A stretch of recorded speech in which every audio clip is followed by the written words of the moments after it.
Hi friends, today we are going to discuss the play Shakuntalam prescribed in 10th standard SCRT English textbook part 2. Before we proceed, let's have an overview of the 4th unit titled Woodland Whispers. We have 3 lessons in this particular unit: Shakuntalam, Trills and Thrills, and The Wild Swans of Cool. As you know, this unit focuses on nature. So, when you read and analyze all these 3 lessons included in this unit, keep the following points in your mind. This unit urges us to develop a sense of love and respect for nature. It calls for the need to have a harmonious coexistence between all the living beings in nature. So we human beings need to realize that we are not greater than any other living being on this earth. We are just a part of nature and we are supposed to have a good relationship with everything else in this nature. So this unit is aimed at making us understand the necessity of nature conservation. We are expected to think critically about environmental issues and develop an individual sense of responsibility towards protecting nature. Now, let us discuss the lesson Shakuntalam in detail. As you might know, Shakuntalam is originally written in Sanskrit. The original Sanskrit title of the play is Abhijnana Shakuntalam, or the recognition of Shakuntala. So when you write an introduction to the play, when you attempt to answer any of the questions based on this lesson, try to incorporate the following points in your introduction. Abhijnana Shakuntalam is a Sanskrit play by ancient Indian poet Kalidasa. It dramatizes the tale of Shakuntala told in the epic Mahabharata. We have an adapted version of the English translation of the work by Arthur William Ryder. And it is a musical drama or a verse drama which is written in the form of a lyric or a poem. The original Sanskrit play Abhijnana Shakuntalam, which translates to the recognition of Shakuntala, has got 7 acts. In our textbook, we are given the first act of the play titled The Hunt. It introduces us to the main characters and sets the stage for the epic love story between the hero and the heroine. So before we proceed with the plot summary, let's take a look at the main characters. So the first character is of course Shakuntala, the daughter of the nymph or the Apsara Menaka and sage Vishwamitra. She is the foster child or the adopted daughter of sage Kanva. So in the play, you can see her in the hermitage of sage Kanva. We also have the hero Dushyanta. As we know, he is a king. He is the king of Hastinapura. The other characters are Anasuya and Priyamvada, the friends of Shakuntala, 2 hermits, and the charioteer of King Dushyanta. If you take a look at the plot summary, you can see that King Dushyanta is on a hunting expedition with his charioteer. He chases a deer into the interior forest and he encounters 2 hermits. They warn him against harming the deer and remind him the responsibilities of a king. King apologizes to them for his mistake.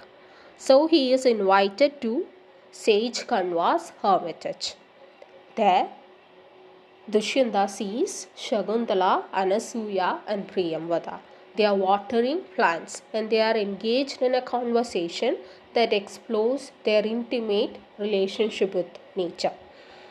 And by the end, you see a bee attack on Shakuntala, which gives a chance to the hero to rescue her, and thus they fall in love. As we said earlier, we are supposed to talk about the portrayal of nature in this play. So we are supposed to analyze the text from an eco-critical perspective. So what is eco-criticism? Eco-criticism is an approach to literature and culture that examines the relationship between humans and natural world. So how is the relationship between humans and nature depicted in this play? We saw that King Dushyanta is on a hunting expedition. He is chasing a deer and he is about to shoot an arrow at a deer.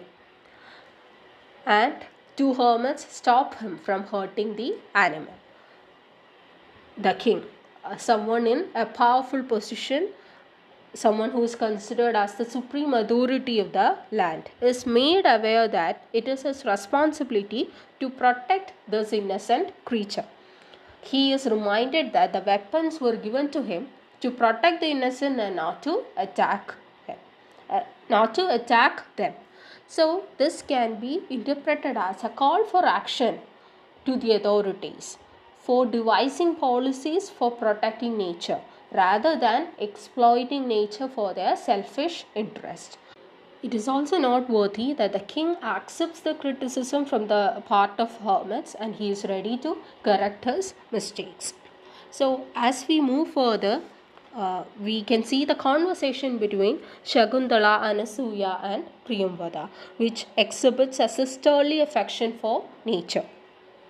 Shakuntala in one instance says that I feel like a real sister to them. Them here refers to the mango tree, the jasmine vine and the other plants in the hermitage.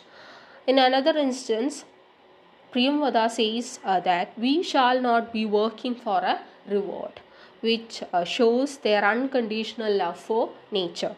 So the writer is trying to tell us that we are supposed to conserve nature, we are supposed to protect nature as a part of our lifestyle.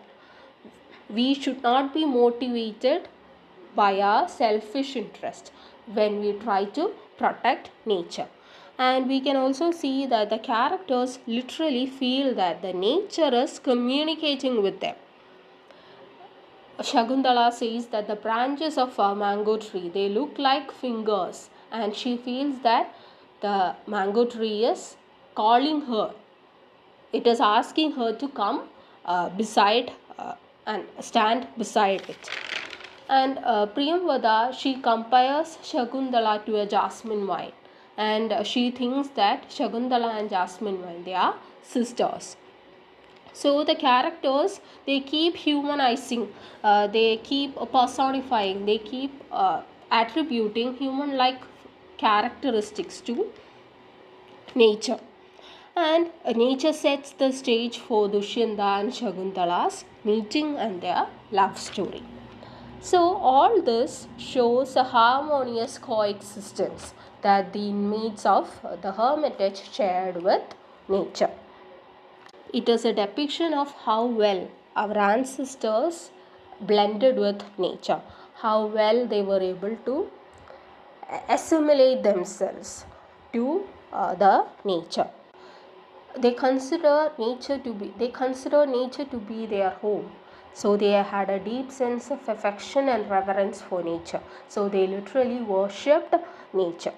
So rather than trying to control the resources of nature, we must share it with all the other living beings. Only then there will be a sustainable growth for humanity.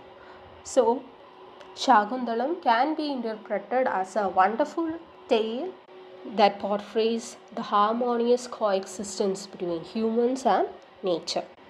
I hope you enjoyed this session. Stay tuned for more videos. Thank you so much. Please take care.